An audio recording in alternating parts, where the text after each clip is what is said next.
Brandon, when can they get the hats? I know. I've been asked for these. They might be the most valuable hats in the world. So, like I said, we don't sell them, but we do hand them out to our friends. What we might do is ship you guys a bunch, and you can maybe you can pick some followers and run some sort of contest or something. So, you fire me your address afterwards. We'll send you a bunch of merch, and maybe we can nucleate something that way.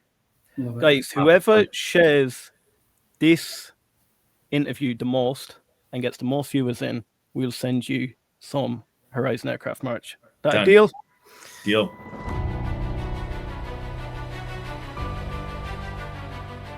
My name's Liam. I'm one of the Hustle Brothers here. Today, I've brought my whole crew with me. But who else have I brought with me? I've brought the genius, the man himself, the CEO of Horizon Aircraft. We've got Brandon Robinson here. Brandon, second time on. Thank you, my friend, for coming back with us. Thanks, Liam. Thanks, Reece. You guys got a great channel here. I don't know about genius. My team would definitely probably disagree with that statement, but just very happy to be here. Thank you. No, I think we're all excited to get this underway. Now, since we've seen you last time, there's been a lot of changes in HOVR. There's been a lot of catalysts, a few milestones being met. You've got your 10K filing come out. Do you want to talk us through a few highlights over the last quarter? Yeah, it's been really exciting, to be quite frank. So on the technical side, you can see, if you go to YouTube, our video of the transition flight of our 50% scale aircraft. That's a pretty big machine, 22-foot wingspan. And we're moving on to produce large scale aircraft parts right now. So we will have a full scale aircraft built and ready to do ground testing in the next 18 to 24 months, which is super exciting. You'll see in our 10K that we recently released a strong financial position. So we have more than 17 million in the bank, 18 to 24 months runway, and we're talking to a lot of really interesting folks about backing us even further. So on the technical side, like I said, on the financial side, on the team side, we've grown like 56% over the last several months. We have lots of positions open, and we're hiring some world-class talent. It's actually quite humbling.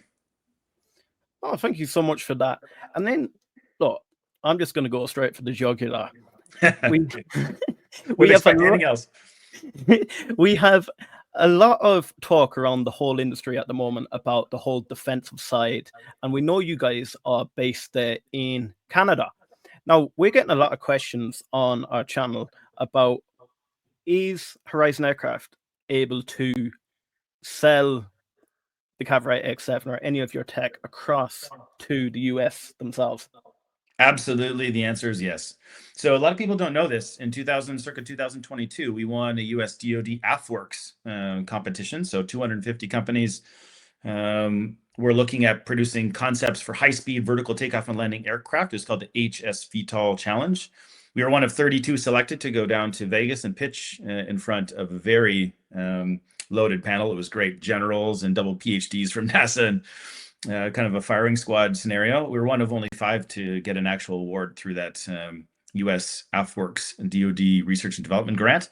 That allowed us to accelerate the half-scale prototype development, which was fantastic, and it put us on the radar for a lot of US DoD prime contractors and the DoD itself.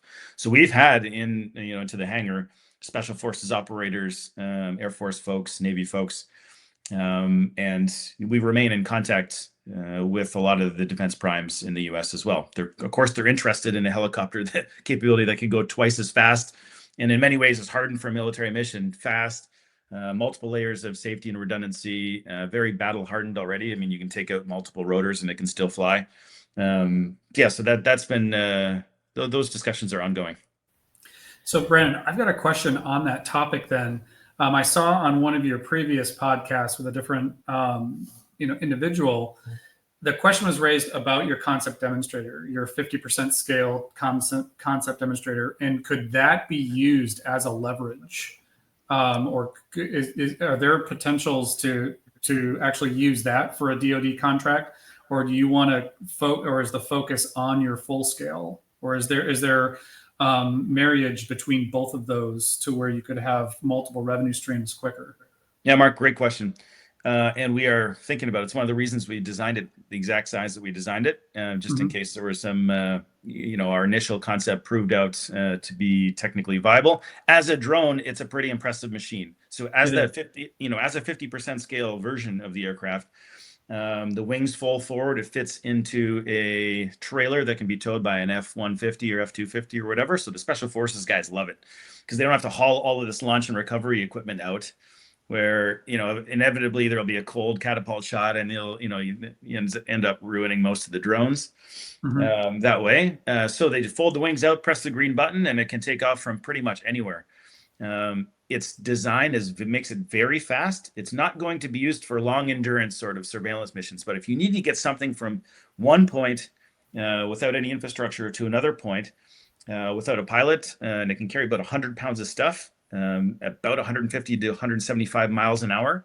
It is fantastic. So resupplying forward operating bases, getting critical stuff to remote locations, getting critical surveillance imagery back to a forward deployment of Special Forces folks or other folks that might need it. I mean, these are all really interesting missions, and those DoD folks are quite interested in it. Okay, thank you. Then I want to jump in. One of our viewers, Kelly, has said, can you talk us through why you are collaborating with ZeroAvia? What do ZeroAvia bring to Horizon? That's a great question. And, we're that humble company that doesn't, admits that we don't know what we don't know. So I'd heard a lot of negative things about hydrogen and its use in an operational environment. And we wanted to just partner with the best company that has actually produced power plants that are flying in, an aerospace environment. It has thought through all the logistics and just could give us the right answers. They also have a lot of hybridization experience. And so that's very helpful for a company that has a hybrid power plant like we do in our aircraft. And, so I spoke at length with the ZeroAvia folks. They are a really smart company that has done a lot of work in this space, and they're giving us straight answers. So are we choosing the ZeroAvia all hydrogen solution for our aircraft? No, not right now. But it was, again, it's just the place of humility. We want to partner with the best folks so they can teach us what we don't know, and then we can make really smart decisions for the company and best add value for our shareholders. Oh, thank you so much. And then I think Dylan then had a really nice question about your Lilium engineers. Dylan, do you want to jump in and say that? Yeah, thank you, Liam. Thank you, Brandon, for coming on, and really appreciate your time for this interview. And kind of to tail off of that, I was reading about a Candid crew that was acquired, and you've been acquiring some engineers from Lilium. So I was just wondering if you could speak a little bit on some of the new top tier talent and how you've gone about either acquiring that or just, again, the Candid crew and how that's been operating inside of your facilities and with the engineering or manufacturing. Yeah, great question. Again, we feel very fortunate. It seems we had, we're in a position where some of the best folks from around the world are reaching out, and we're able to, again, interview tons and tons of folks, but then hire sort of world-class talent. Great example, John Wazakowski, a top 5 propulsion person in the world on the electric side, comes from a turbo machinery background, started his career in Pratt & Whitney. So, just an absolutely elite professional to have on board. Tom Brassington had 400 plus engineers underneath him at Lilium. A lot of the same problems or challenges, right? High powered, dense requirements. Now we have a hybrid engine, so that helps out. But a lot of the learnings from that company, flow through him. And that's why we're doing it. One of the reasons we're able to do things in a much more capital efficient fashion, having these types of folks. We partnered with Andre Marcellin as well. Again, a top 5 designer in the world. Beautiful. He's doing some beautiful work. We'll release that once it's hardened up a little bit. It's a tribute to some of his work that, we've even seen some improvements in aerodynamics because he just has done it for so long and is so talented that there's a natural sort of feel for what works. So that's, we're pretty excited. We have a lot of positions open right now. We're interviewing thousands of people, or at least sorting through thousands of resumes, interviewing hundreds of people. And it's a good time. Again, now the challenge is fitting them all into the various locations that we have and trying to expand the infrastructure. Yeah, to expand on that, because you're right. I've noticed on your website just from the last 4 months, you've gone, it seems like 3 or 4 job openings to now it looks like there's 20. And it looks like those requisitions are for lead engineers in a lot of different disciplines. just your engineering team and your engineering structure, how large do you think it's going to need to get to fulfill your full size concept demonstrator? And is it safe to call it a concept demonstrator? It's at this point your full. Yeah, we call it technical demonstrator. It'll have all of the systems, you know, that are going to be required. We're not going to add anything afterwards. It's just a matter of certification afterwards. So the team will be, you know, let's say by the end of the year, we'd like to be in the 40 to 50 range, maybe double that the year thereafter. And that's a nice elite prototyping team, just sub 100 folks. And, you know, I've released this information before, and then we're going to be adding on a few more folks after that from a certification drive perspective. And will they all be out of, it's Hamilton, correct? Hamilton, Canada? Yeah, just think of it just north of Toronto. So the greater Toronto area. Yeah, we're adding a couple of different locations. I haven't disclosed those publicly yet. But our main hangar is just northeast of Toronto. That's kind of our main assembly location, and that will be where the full-scale technical demonstrator comes together. But we have some other manufacturing spots riddled around the greater Toronto area, and actually just north of our main facility as well. Are you starting to get is there any interest on the US side for collaboration from either design or manufacturing? Obviously, Canada has a fantastic talent just within Canada, but obviously the United States there's a lot of engineering talent and design and manufacturing talent on south of the border as well. Yeah, great question. In Canada, for a lot of the US folks that are watching this, they might not realize the talent that we have north of the border when it comes to design and manufacturing. Great example would be Bombardier. So on the defense side, that's one thing, but on the commercial side, they're working on the Global 8000 series right now. So they have full capacity to design, produce, certify brand new commercial aircraft. And that takes a lot of powerhouse engineering. Mitsubishi Heavy Industries, RJ, so MHI RJ, also has bought the C series from Bombardier and actually has complete clean sheet design, build, test, certify, aerospace commercial grade aircraft. So that capability is available to us, which is nice, north of the border. And there's a lot of facilities that and potential collaborations that could happen up north of the border. But you're right in saying that down south there is a ton of talent as well. And of course, we'd be silly not to talk to all the folks that are quite interested in potentially helping us out. A lot of different states are reaching out and saying, hey, if you eventually set up manufacturing down here, we can give you a lot of beneficial treatments from a taxation perspective. There's a lot and they highlight all of the talent. I think Joby just moved into Ohio, right? And so, the state of Ohio, for example, has been absolutely fantastic already, and is really aggressively looking for this type of technology. It tends to attract some of the best folks in the world. So with that said, in terms of your runway, you spoke a little bit about your financial. You say you feel you have enough to get to your concept demonstrator, and you're building out your team. But like key milestones to that date, like can you disclose like any of your key milestone dates? Like, okay, we want to have all parts in and we're assembly by this date. We've got power on by this date, high-speed taxi, or is it just carte blanche? We're shooting for the 18-month period. To first flight. Yeah, great question. I haven't disclosed that publicly yet. We have our own internal timelines. What I can say is 18 to 24 months, we'll have a full-scale aircraft ready to do ground testing. And I can disclose, of course, the milestones themselves, and you could just parse them out sort of reasonably in 6 months chunks if you like, right? So, of course, we're proving the full-scale vertical propulsion technology right now. So we have, if you walk into the hangar, and I've said this before, you'll see a full-scale propulsion units spinning up and producing thrust, and we're measuring the torque. The engines that we're actually using, the electric motors are there. They're spinning up on dynos, getting tested, making sure we can keep them cool enough. We have linear actuators working to work the drive system for the opening and closing mechanism on the wing. And so it's pretty exciting. I mean, like you said, we're building stuff now and testing it out, and there'll be lots of those stages as we build out.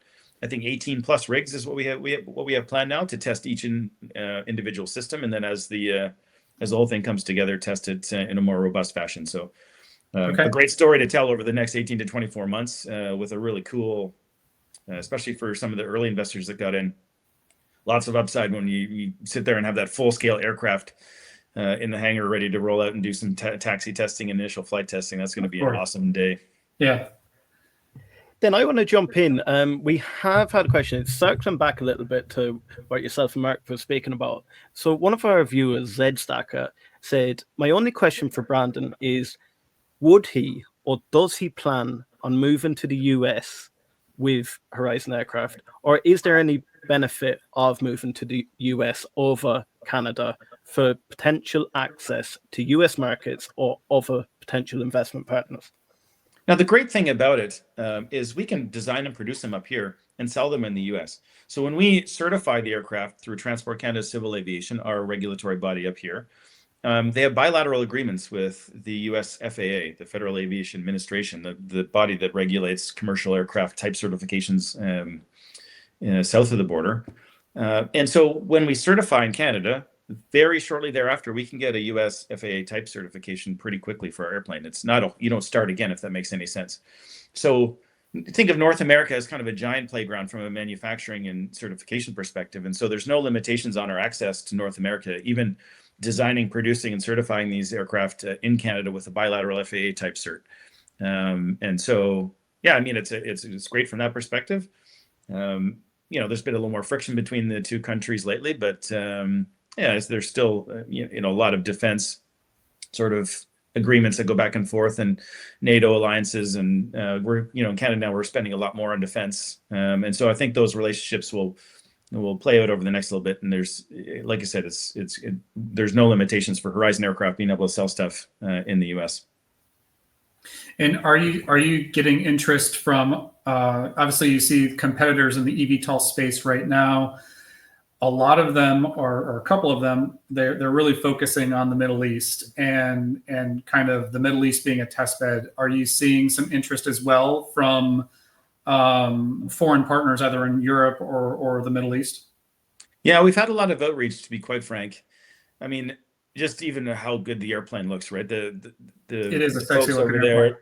Love the performance, love the way it looks, and love the fact that when we do brief people on it, the technology works even better, and it just came than it looks, and it just came together and looks a certain way.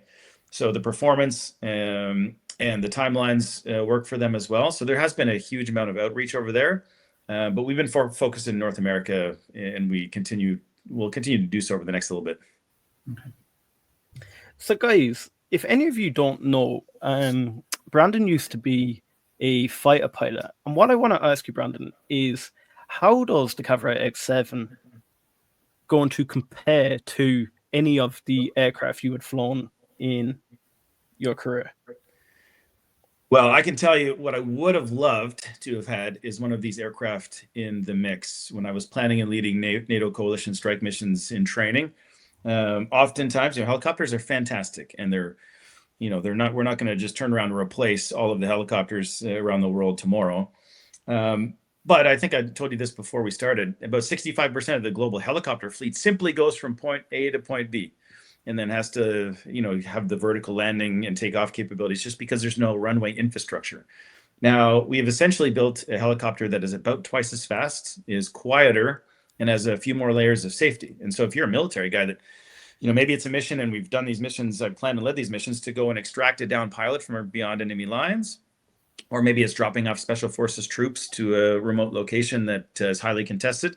Having a capability to get in there twice as fast is very significant. And of course, so that militaries around the world, like I said, would be very interested in this capability.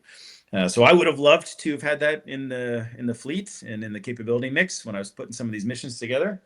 Because it's just pretty painful, helicopter flying at 110 miles an hour, 120 miles an hour, and we're flying 5 times as fast, and churning through gas, trying to keep the Overwatch support alive. And and from a piloting perspective, and I mentioned this before, maybe last time, we have 2 things that we say in the company, right?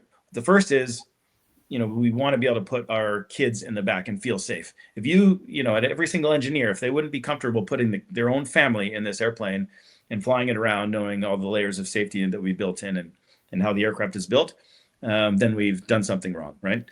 Now, the second thing we say, and this is generally true, although it's, and there's an aerospace engineer on the podcast right now, but airplanes that fly well and are stable, right from the get-go, look a certain way generally, and that is what we're aiming for. We're looking for a stable, solid platform that I would be happy to fly, jump in and fly around myself, and take a trip out on a Sunday and go check out some stuff, and it's going to be fantastic for that. So selfishly, I want one of these, one of the first ones, but I don't know if I think the guys have earmarked the first few for a bunch of other folks at this point, so I have to talk to them about that.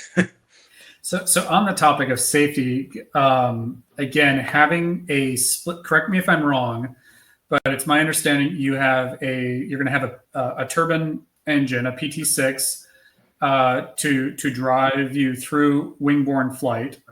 But then you will have an electrical system, a completely segregated electrical system for your vertical takeoff fans and the conversion aspect of flight.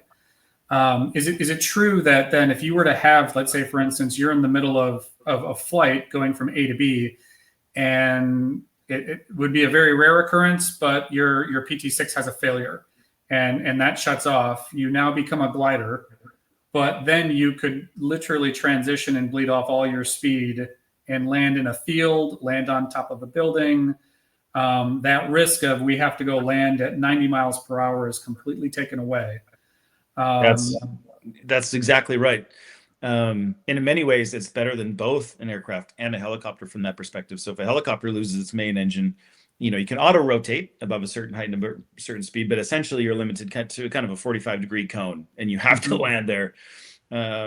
Conversely, with a normal fixed-wing aircraft, if you lose the main engine, you're just in glide mode, and then you need to, like you said, a 90-mile-an-hour sort of landing speed, and hopefully the field isn't too rough. And we've all seen those airplanes that try to land on golf courses and stuff. It's pretty messy a lot of the time.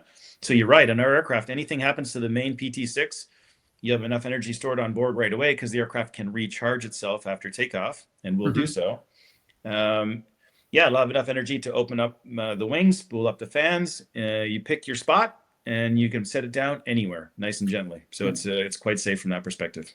And then conversely, if there was some sort of a failure with your lift fans, I would assume, since it's a full electrical system, they will be self-monitoring. So if you had some sort of an event to where if you were coming into land and your fans weren't going to work, you can then just deviate to an airport and go land in an airport like a regular airplane. Yeah, and so I'll highlight each one of those fan units is really robust. It's fixed pitch, so it's tough as nails, but they're also electrically, mechanically, and thermally isolated from the adjacent unit. So we'll wrap them in Kevlar. One blade failure can't cascade to the next one. So it's a really, really robust system. On takeoff, if you had any sort of issues, you can do one of two things. One, you can overdrive the system and come back down and land, right? So we've hovered the half-scale prototype, and we think we can hover the full-scale aircraft with up to like 30% of the fans disabled without overheating for too long. Now, devil's in the details, how long, etc. But we're making that system very robust. Or you can simply fly away, just punch it Chewy sort of thing, and full forward thrust.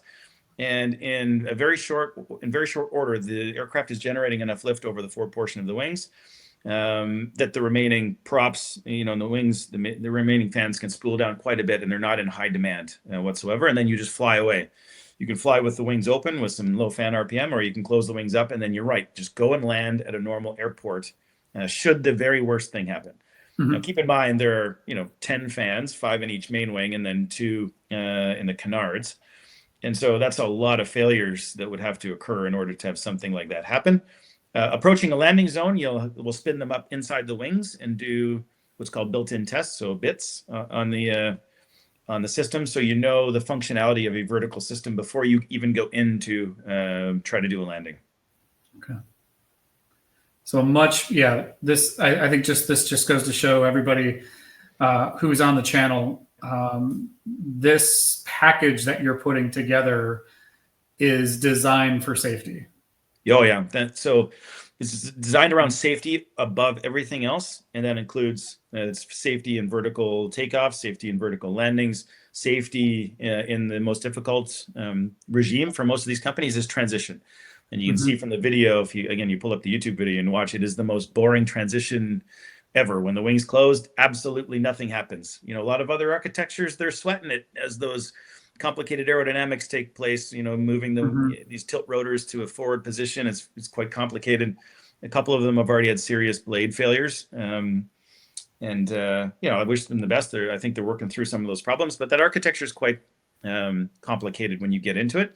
Ours is just a simplified version that we managed to come up with that I think is playing out to be very safe. Maybe if I could ask you a question really quick on that, Brandon, as you're tailoring towards the safety as well as the certification comes as well, do you think that a CTOL, CTOL flight test will be something that you'll be taking place with this aircraft as well, as well with the VTOL when it comes to the full scale? Yeah, we've disclosed this before, so I can talk about it. Yeah, we will start flying a CTOL flight program initially. That is how the X35, so it eventually became the F35, did it. It makes a lot of sense. So you explore the way the aircraft handles normally. It's going to be flying around like a normal aircraft for 98% of its time anyway. And then you remove all the complexities of the VTOL system initially, and you get some really good flight test data. You explore the transition from the high speed, so you slow into the transition instead of try to power out of it from a VTOL variant. And so as you're doing that, you're also beating up your VTOL systems and you're refining them and getting them to be as tough as nails, and then install them either in the aircraft that's properly provisioned or just on a second aircraft that you built with all the original molds from the first CTOL variant. So a very sophisticated flight test program, but a very efficient one, and one that has been tried and tested. So great. That's an astute observation. Thank you, Brandon. Thank you for the answer, and thank you for taking the question. I'll just jump in there in terms of the safety.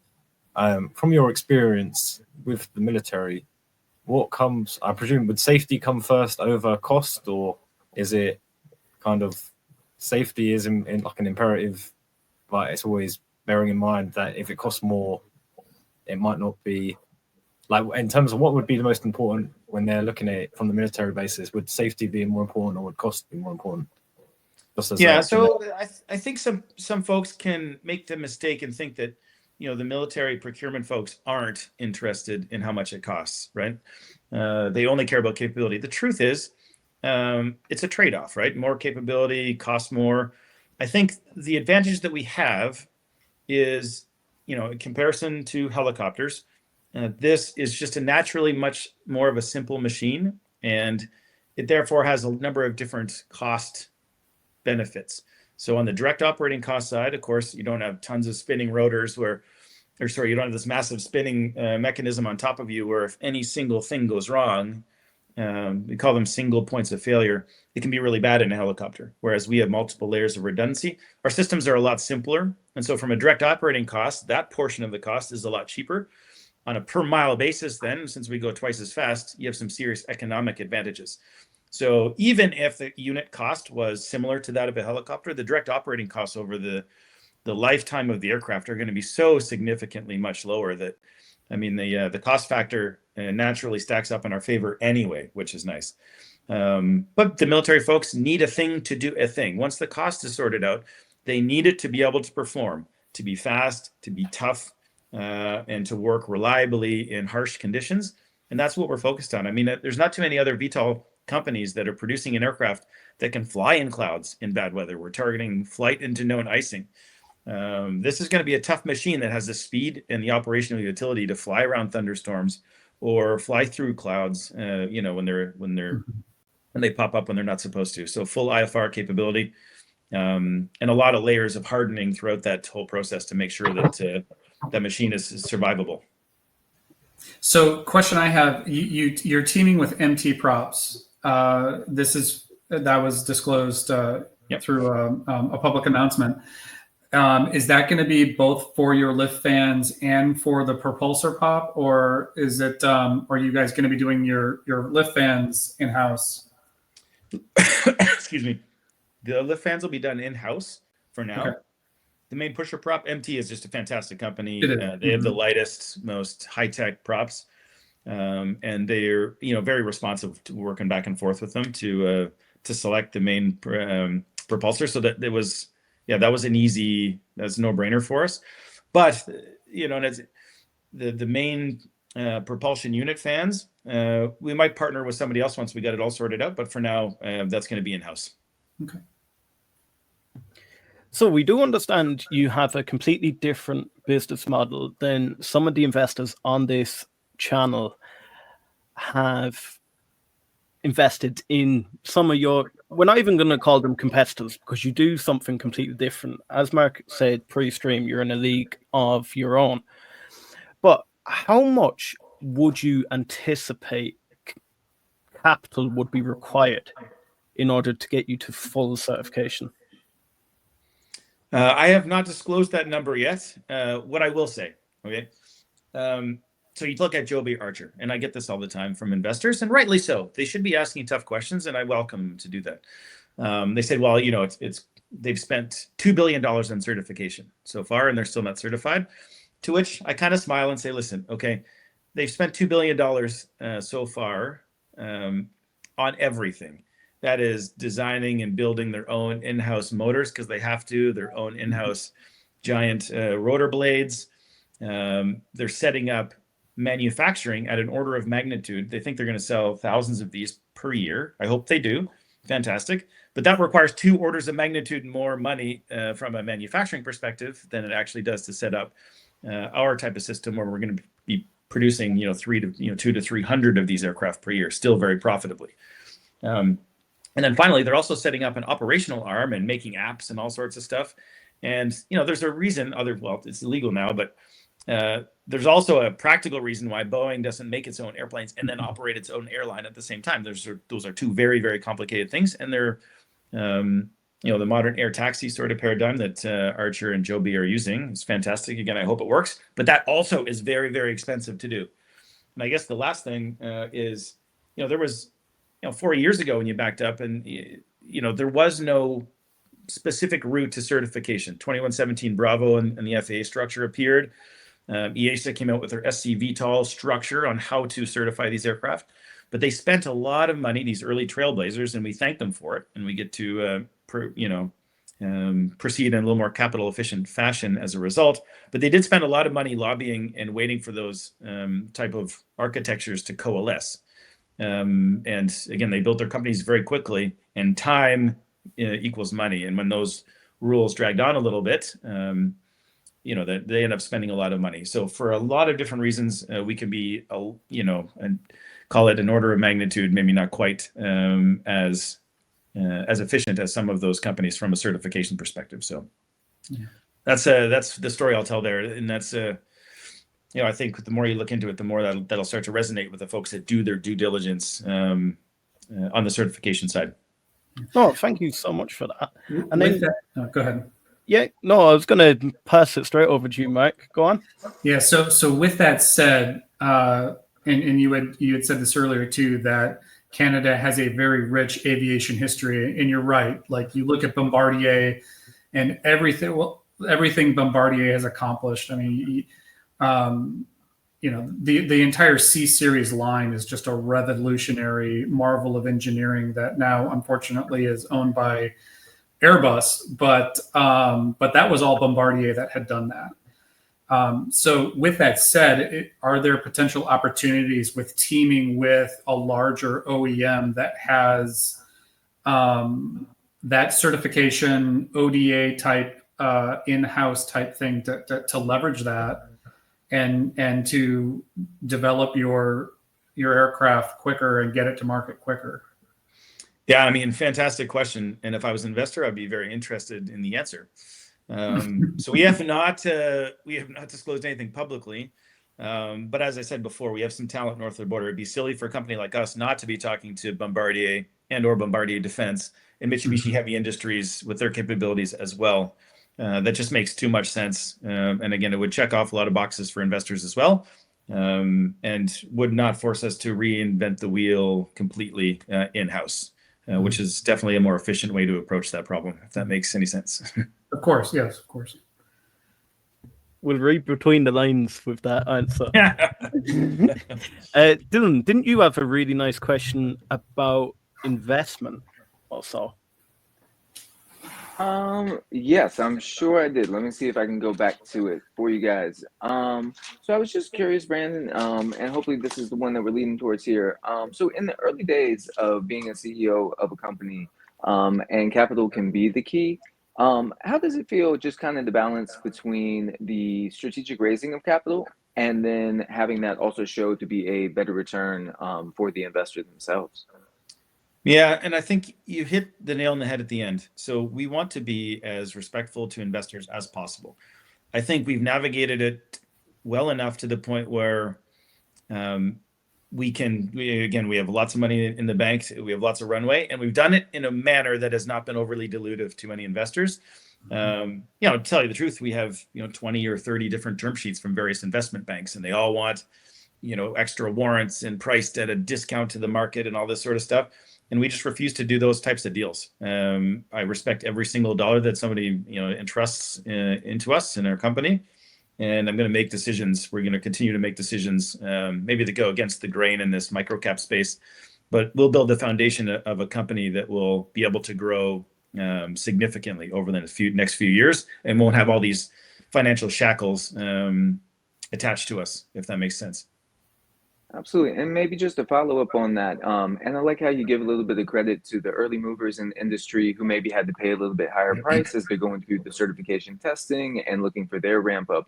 Do you feel like New Horizon has entered the eVTOL space more kind of in this golden age that may be upcoming of the reindustrialization inside of these aircrafts, where you've had the chance to really have your half-scale model proven out, and now you're looking to go forward in the next 12 to 18 months with the full scale? Yeah, we like our timing. eVTOL sort of 2.0 company that has been fortunate to have timed it almost perfectly to take advantage of all the frameworks from a regulatory perspective that have been put in place. The technologies have really, I'd say, matured from an aerospace perspective. Back up 4 or 5 years, finding an aerospace grade electric motor, for example, was challenging. Same on the power electronic side. But in 2025, some companies have done some fantastic work in that space, and we get to take advantage of the maturation of those technologies as well as the regulatory frameworks that are now coalesced. So a lot more visibility and a lot more, I'd say, comfort from a due diligence perspective. If you're an investor, you can take a look at what motors are they using. It's not some magical thing that they have to reinvent inside their company. And there's not like 18 different technologies that they have to kind of reinvent or push forward. Great example is our battery tech, right? We don't need, some 500 watt hour per kilogram battery made out of some magical chemistry that hasn't been invented yet. We can use batteries that are off the shelf in numerous different high volume manufacturing facilities. Same with the electric motors and power electronics. So for many reasons, we just love our timing from that. And hopefully that answers your question. And to that, I'll say also, I love your design. So thank you for answering, and I also love the design of the aircraft as well. Yeah, it did come together well.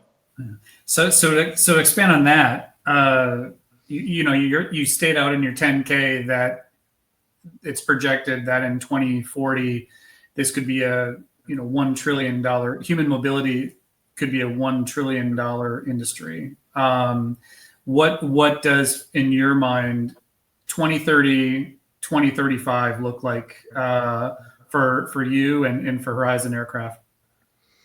Well, by 2030, we'll have these aircraft rolling off the production line, right? And they'll be going to operators and lessors to be then leased to different operators. I think governments will be starting to use them for defense as well on the defense side. So that's the whole dual use thing on this commercial and the defense side. And, we might have some more variants too. It's a pretty excellent, like I said, it came together more than the sum of its parts. I would love a little 1 or 2 place version of it to rip around in. I mean, wouldn't that be fantastic at sort of 20% the price of a bigger one? Brandon, I'll team up with you on that if you want. Yeah. And let's do an experimental. you know, and we've there you go. So you know, we're thinking along the same lines. A big twin engine version of it. We've got a concept for that. It looks fantastic. It would be more utilitarian. You could you know, load stuff from the back in kind of a clamshell bay. There's a lot of really interesting things that we could do with the tech now that it's working so well. Thank you. And then I want to jump in with a more hypothetical question. So I'm not talking about cash raising or anything. If I had 50 million and I put it on your table right now, where do you spend it today? What would that do for the business? Yeah, so as you've you know, noted, we've been pretty capital efficient up to this point. More money, more capital for the company just means an accelerated program. So things that we're doing in 18 to 24 months, we'd be able to do in, you know, maybe 12 to 18 months. And we can, again, just accelerate everything. Now, when you do that, it's not quite as efficient, but we would, you know, get to generating revenue quicker, which is fantastic from an investor's perspective.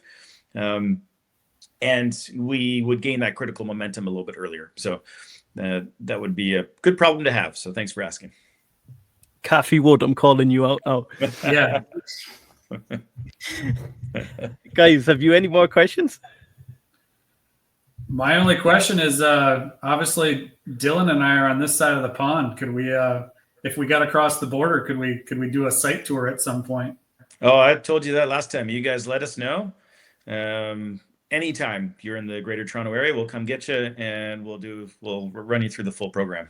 You can get to fly. You get to fly it in the sim. You get to go and see the main propulsion unit spinning up, and meet the team that's growing on a daily basis. We'd love to have you.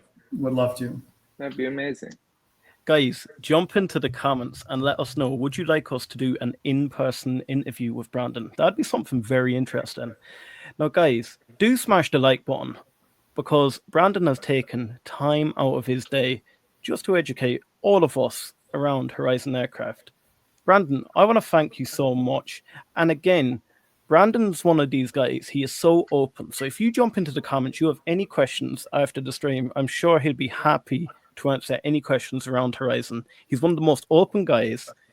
We have absolutely grilled him on questions. Now, before I do go, I have one last question that I will be killed by the community if I don't ask you. I already know the answer because we spoke about it pre-stream, but Brandon, when can they get the hats? I know. I've been asked for these. They might be the most valuable hats in the world. So, like I said, we don't sell them, but we do hand them out to our friends. What we might do is ship you guys a bunch, and you can maybe you know, you can pick some followers and run some sort of contest or something. So, you fire me your address afterwards. We'll send you a bunch of merch, and maybe we can nucleate something that way. Guys, whoever shares this interview the most and gets the most viewers in, we'll send you some Horizon Aircraft merch. That a deal? Deal. That sounds good. Deal. Right, guys. My name's Liam, one of the Hustle Brothers here. Brought my whole team with me, and we're here not only with the CEO of Horizon Aircraft, but our good friend, Brandon Ramsden. Brandon, I cannot wait to speak to you again already, and until next time, we'll see you then. Yes, thank you, Brandon. Thank you so much for the opportunity. Appreciate you.